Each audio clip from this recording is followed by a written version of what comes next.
2026 সালের বিপিএল অনিশ্চিত কিংবা বিপিএলটা আসলে হচ্ছে না। যদি এমন হয় সেটা কি তামিম ইকবালের বোর্ডের জন্য সুখকর কোনো বার্তা, নাকি তামিম ইকবালের বোর্ডের ব্যর্থতা হিসেবেই দেখা হবে? আপনাদের কাছেই জানতে চাওয়া। এই যে বাংলাদেশে বিপিএলটা হচ্ছে, শুরু থেকেই হাতে গোনা কয়েকটা আসর বাদ দিলে বিপিএল দিয়ে আমরা আসলে কি পেয়েছি? স্পট কিংবা ম্যাচ ফিক্সিং কেলেঙ্কারি, আর্থিক অনিয়ম, প্লেয়াররা টাকা পায় না, বিপিএলের ফ্র্যাঞ্চাইজি শেষ মুহূর্তে নিজেদের নাম উজ্জ্বল করে, ক্রিকেট বোর্ড টাকা দিয়ে সেই ফ্র্যাঞ্চাইজি চালায়। সর্বোপরি বিপিএল নিয়ে বিশ্ব ক্রিকেট দরবারে বাংলাদেশের নেতিবাচক যে ভাবমূর্তি ক্রিকেট সম্পৃক্ততার হিসেবে, সেটাই কি বেশি হয়েছে না? ওরকম পরিস্থিতি যদি আবারও তৈরি হয়, সেই বিপিএল করে আইডিয়ালি কোনো লাভ কি আছে? ভালো ফ্র্যাঞ্চাইজি কিংবা যারা সত্যিকার অর্থে বিপিএলটাকে ভালোভাবে চালাবেন এমন ফ্র্যাঞ্চাইজি যদি পাওয়া না যায়, জোর করে তামিম ইকবালের বোর্ড বিপিএলটা মাঠে আয়োজন করতে চাচ্ছে না। তারা যদি এই সিদ্ধান্ত নেয়, অবশ্যই এই সিদ্ধান্তকে সাধুবাদ জানানো উচিত। বাংলায় খুব প্রচলিত একটা কথা আছে, আমরা সবাই জানি, দুষ্টু গরুর চাইতে শূন্য গোয়াল ভালো। বিপিএলের এই বিভিন্ন প্রশ্নবিদ্ধ যে ফ্র্যাঞ্চাইজিগুলো আসে, তাদের আন্ডারে বিপিএলটা চালিয়ে দুর্নামের ভাগিদার হওয়ার, কেলেঙ্কারিতে জড়ানোর, বিশ্ব ক্রিকেটে বাংলাদেশের ভাবমূর্তি ধুলোয় মিশিয়ে দেওয়ার মতো বিপিএল আয়োজন একদম মিনিংলেস। সবশেষ দুটো বিপিএলও যদি আমরা দেখি, সাবেক দুই সভাপতি ফারুক আহমেদ এবং আমিনুল ইসলাম বুলবুল, দুটোতেই ম্যাচ এবং spot fixing, specifically spots fixing কেলেঙ্কারি, সেগুলোর তদন্ত কমিটি যদিও রিপোর্ট এখনও পায়নি বা পাওয়া যায়নি, 2024-এরটার কথা বলছি। সবশেষ বিপিএলও শেষ মুহূর্তে একটা ফ্র্যাঞ্চাইজি নাম উজ্জ্বল করলো, ফ্র্যাঞ্চাইজি মালিককে আটকে রাখা হলো হোটেলে। যে ফ্র্যাঞ্চাইজি উজ্জ্বল করলো শেষ মুহূর্তে, সেই ফ্র্যাঞ্চাইজির পুরো খরচ বিসিবিকে বহন করতে হলো, গাটের পয়সা খরচ করতে হলো। লাভ কি হয়েছে? আদৌ কোনো লাভ হয়েছে? কিচ্ছু হয় নাই। সমালোচনা হয়েছে, বিসিবি গালি খেয়েছে, মানুষজন ট্রল করেছে।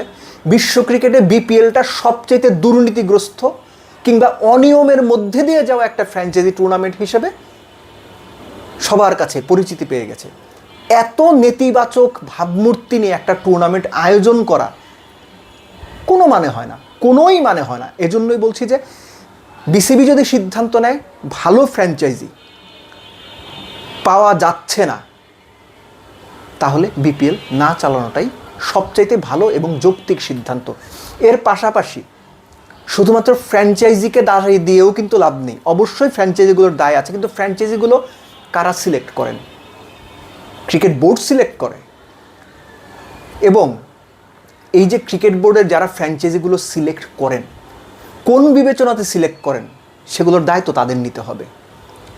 খুব স্পষ্ট আমার মনে আছে, এর আগে যারা বিপিএল গভর্নিং কাউন্সিলের সঙ্গে সম্পৃক্ত ছিলেন, একটা কথা তারা প্রায়ই বলতেন, ক্রিকেটকে ভালোবেসে যারা আসবে তারাই বিপিএলের ফ্র্যাঞ্চাইজি পাবে। এখান থেকে লাভ লসের হিসেব করা যাবে না। যে কারণে কোনো রকম বাণিজ্যিক মডেলও বাংলাদেশ ক্রিকেট বোর্ড বিপিএলকে নিয়ে ফ্র্যাঞ্চাইজিদের সাথে কোনো কোঅর্ডিনেশন করতে পারেনি। এখন আপনি চিন্তা করেন একটা জিনিস, যে পার্টিকুলার একটা ফ্র্যাঞ্চাইজি 5 বছরের জন্য বিপিএলের একটা ফ্র্যাঞ্চাইজি নিয়ে নিল, কোনো পার্টিকুলার একটা প্রতিষ্ঠান। প্রতি বছর গড়ে এই যে 10 থেকে 12 কোটি টাকা খরচ হবে, 5 বছরে 50 থেকে 60 কোটি টাকা খরচ করবে। শুধুমাত্র ক্রিকেট ভালোবেসে কোনো রকম বিজনেস মডেল নাই, এই পরিস্থিতিতে ভালো ফ্র্যাঞ্চাইজি কেন আসতে চাইবে? রেভিনিউ শেয়ারিংয়ের যেখানে কোনো মডেল নাই, টিভি সত্ত্ব থেকে ফ্র্যাঞ্চাইজিগুলো কী পাবে সেটার কোনো হিসেব নাই, টিকিট বিক্রি থেকে কত টাকা পাবে তার কোনো হিসেব নাই, তাহলে একটা ফ্র্যাঞ্চাইজি শুধু ভালোবেসে 5 বছরে 50-60 কোটি টাকা খরচ করবে? এত ভালো ক্রিকেটকে বাসাল প্রতিষ্ঠান বাংলাদেশে কয়টা আছে? বিসিবিকে ঠান্ডা মাথায় ভাবতে হবে, ভালো ফ্র্যাঞ্চাইজি অবশ্যই আনতে হবে, এবং সেই ফ্র্যাঞ্চাইজিগুলোকে বাণিজ্যিকভাবেও কিভাবে লাভবান করা যায়, কিভাবে রেভিনিউ শেয়ারের একটা মডেল দ্বারা করানো যায়, সেটাও ফ্র্যাঞ্চাইজিগুলোকে বুঝিয়ে বলতে হবে, ফ্র্যাঞ্চাইজিদেরকে কনভিন্স করতে হবে। শুধু কথায় চিড়ে ভেজে না, বাংলাদেশ ক্রিকেট বোর্ডকে এটা মাথায় রাখতে হবে। মুদ্রা কথা হচ্ছে যে বিপিএলের এই যে সময়টা, টাইম ফ্রেমটা ক্রিকেটের জন্য একদম পারফেক্ট একটা টাইম, আবহাওয়ার হিসেবে বলছি আমি। এই পারফেক্ট টাইমে এমন একটা আয়োজন করার জন্য যে উদগ্র আগ্রহ বিভিন্ন বোর্ডের মধ্যে আমরা দেখেছি, সেটা যে শুধুমাত্র ক্রিকেটকেই ভালোবেসে আমার সেটা একবারও মনে হয়নি। বরং এইখানে বিপিএলের সঙ্গে যারা সম্পৃক্ত ফ্র্যাঞ্চাইজি এবং ক্রিকেট বোর্ড সংশ্লিষ্ট যারা ছিলেন, তাদের ব্যক্তিগত গোষ্ঠীগত বিভিন্ন রকম লাভের ইকুয়েশন সেখানে সম্পৃক্ত ছিল বিভিন্ন সময়। সো তামিম ইকবাল এবং তার বোর্ডের কাছে অনুরোধ, আপনারা যদি সত্যিকার অর্থেই সেই ধরনের ভালো কোনো ফ্র্যাঞ্চাইজি ম্যানেজ করতে না পারেন, যাদের ওপর ভরসা করে 3-5 বছরের জন্য ফ্র্যাঞ্চাইজির দায়িত্ব দেওয়া যায়, প্লিজ বিপিএলটা করেন না। ওই সময়ে ঘরোয়া ক্রিকেটের এনসিএলের কথা অনেকে বলছেন, অনেকে অন্য কোনো ফর্মের কথা বলছেন, অন্য কোনো ঘরোয়া টি-20 টুর্নামেন্ট আয়োজন করেন, সেটাও যথেষ্ট ভালো হবে। অ্যাটলিস্ট প্লেয়াররা খেলার সুযোগ পাবে, প্লেয়াররা নিজেদের স্কিল শো করতে পারবে, টি-20 সাথে তাদের অ্যাডাপ্টেবিলিটি বাড়বে, কাজে দেবে।